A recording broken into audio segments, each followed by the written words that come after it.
to make sure everyone understood ethics. So I think as a congressperson, we have to assure that there is proper legislation, and not only is there proper legislation, we have to assure that people are being trained and they know when to speak up and not be afraid. And that legislation should include proper training for every workplace, every location that is in Congress, in the White House. Everyone should be trained so that there is no type of harassment. Zero tolerance is what I say. And I will continue to preach that no one should be afraid to speak up when they are being harassed on any level. Thank you.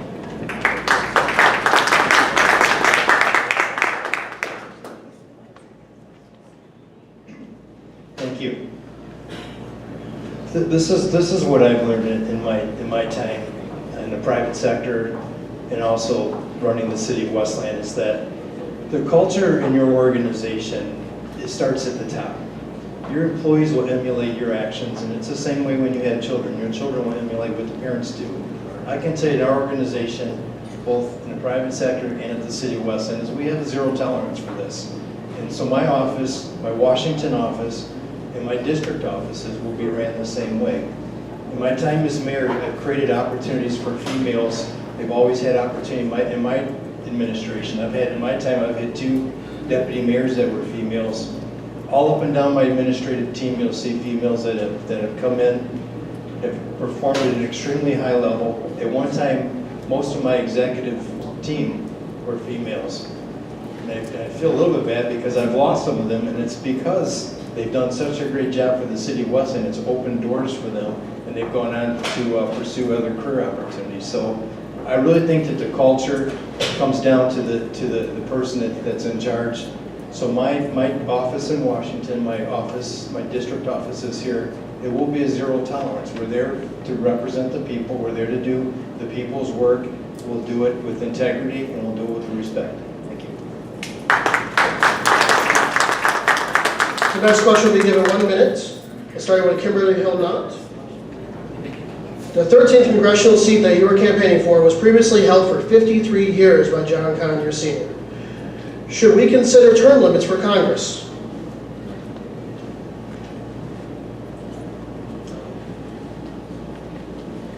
Term limits, that is an interesting issue. I remember when they spoke about it with the state reps. I guess there are pros and cons. When you look at term limits in the state legislature, you look at the turnover, and you look at the amount of time that it takes for people to actually become familiar with the legislative process, to gain enough confidence and relationship building with their colleagues to really be able to move legislation forward.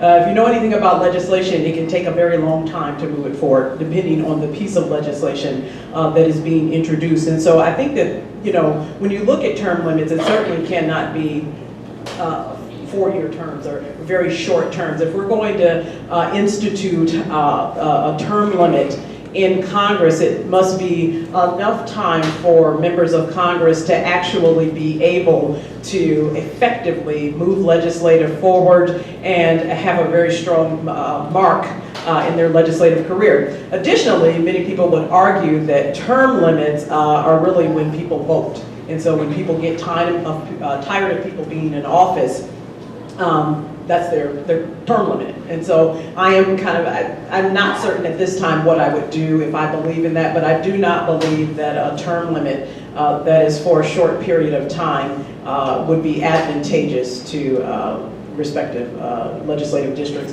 particularly the 13th district.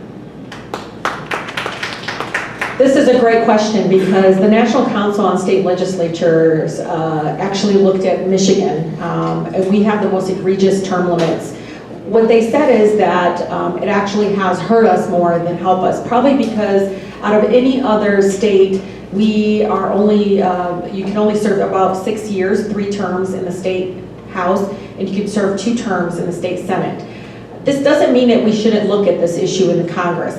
One thing that I know does happen with redistricting, every 10 years, they obviously draw the maps. It hasn't been perfect, and that's why you have people, you know, I'm a plaintiff on the gerrymandering lawsuit, and today was a big victory. We're gonna have it on the ballot, so I hope everybody supports it to get that fixed, that whole process. But I think even then, that also helps address some of the, you know, issues that people have and challenges that we have in having someone be there for, you know, 5 decades. There is pros and cons to a lot of those issues, but one of the things that I think should always be on the table is whether or not that will get us access to the democratic process better, not to have the same people running over and over again because of name recognition and so forth. I always tell people I have the most unique name in this race, and I tried to earn it, not inherit it, and the unfortunate thing is with our democratic process, it's been tainted because of Time, that. please. Thank you. It's a very interesting question. I definitely think as a member, I would support there being dialogue and discussion on it. You know, around the country, the demographics are changing. What it is our communities need are changing. I think that a lot of young people are not engaged in the process because they don't feel that their perspective matters, because they don't see representatives on the state, federal, or local level that speak to their needs and to speak to their life. And term limits afford that opportunity. I would not have been elected without them. I came in through a district that I was raised in, and the gentleman who served there had been serving since I was born. In 1980, he got elected. I would argue that some of my colleagues that are sitting around me who served in the legislature would not have gone and been able to do that and to represent their constituency without it. We do have the most restrictive term limits in the nation, and that needs to change here in the state of Michigan.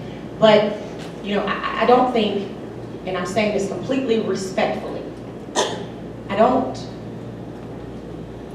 think that it is in this time to the benefit of most of the folks that will be representing or that we represent in our current positions to have members serving for 30, 40, 50 years. I don't think it's very productive. We already have term limits, they're called elections.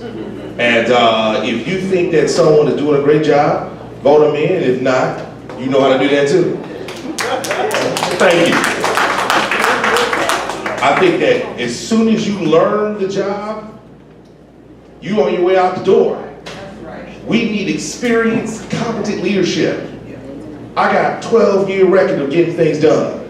Vote for real results, vote for real experience, vote for Coleman Young. I think it's a great question. I think about it in terms of access. When we were looking at the state legislature potentially becoming part-time, when it became the instance that you would spend more time in the actual place with the people who elected you, I think a lot of legislators said, whoa, whoa, whoa, what does that mean? I think it's important in terms of making sure that working people can always feel like they can run for state and federal legislature. And so that's why when it comes to term limits or part-time, we need to be very careful in looking at it. I also think it's very as of lately for folks to look at our congressional district and suggest that the rules should be different. I think we're all a very informed community, and we've been voting for the people that we want to represent us. And while the person that wins this seat may only win with a small percentage, people in this district have a right to vote for whoever they please. And it doesn't have to be, oh, all the African Americans are going to split, or all the folks are going to vote this way or that way. That's not the concern of the voter. The voter has a right to vote for whoever they want to be in the seat, and if a person wins by 100 votes or 1 vote, then that will be the person that represents this congressional district. And I believe Coleman Young's right.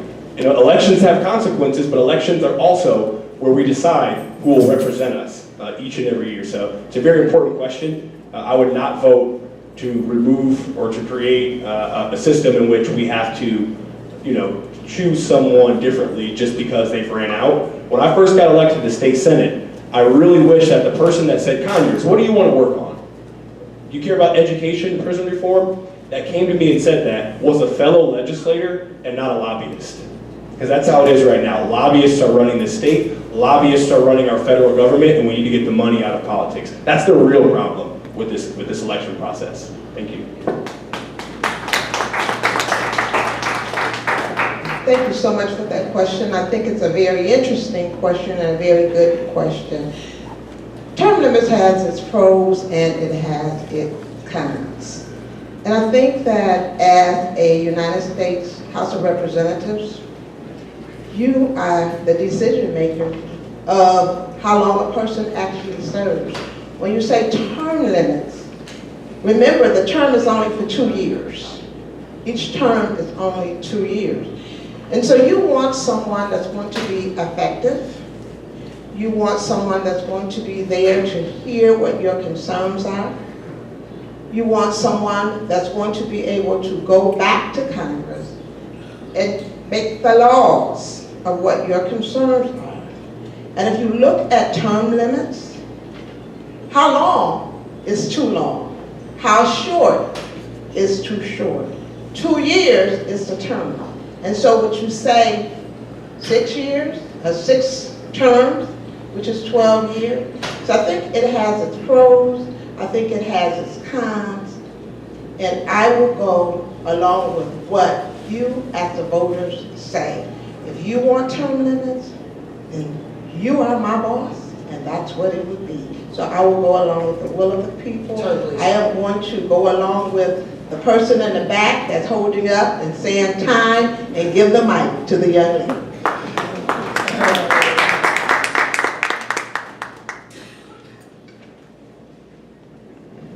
I'll be a little more clear on this topic. I do think that there should be term limits at the federal level. I do think that when our founding fathers put this country together, they did not envision that people would go to Washington and set up shop there and make a career out of it. I think that they thought they would go to Washington, they would serve their state, and they would come back and continue to serve at the local level or continue on with their life. With that said, what's the right amount of time? I'm not sure. I think all of us would probably agree that the longer that we've worked at our jobs, whatever our current jobs or what our past jobs were, we probably were better at our jobs when we left than when we started. So with that said, I don't know what the right amount of years is. I can tell you at the state level, I feel a little bit different about it. My personal experience is that at the state level, term limits has hurt our state of Michigan, but at the federal level, I do think that there should be term limits, and I'd be open to the discussion on what the proper amount of time was.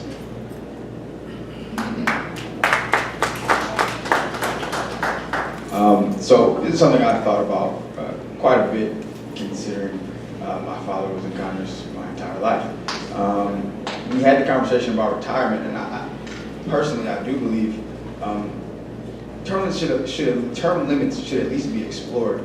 I've thought about at least 10 terms on the House, four terms on the Senate side.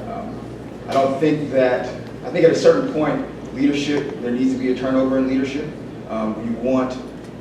You want someone who's experienced and knowledgeable about the job, but you also, to echo what Ms. Jackson said, you want someone that can relate to the generation that's coming behind you, right? Because part of the issue that we talk about is millennials aren't engaged, and the next generation isn't engaged. And part of that is that we don't have leadership that is reflective of us. And I know that's not the full spectrum of leadership, but I think that plays a factor in why we don't have a youth that is as engaged as we would like.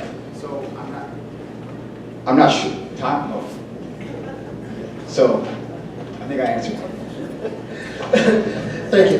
We're going to start a quick 10-minute intermission right now, and we'll get right back to it after 10 minutes. Use the bathroom, get some food, take advantage of this time while you have it. Thank you.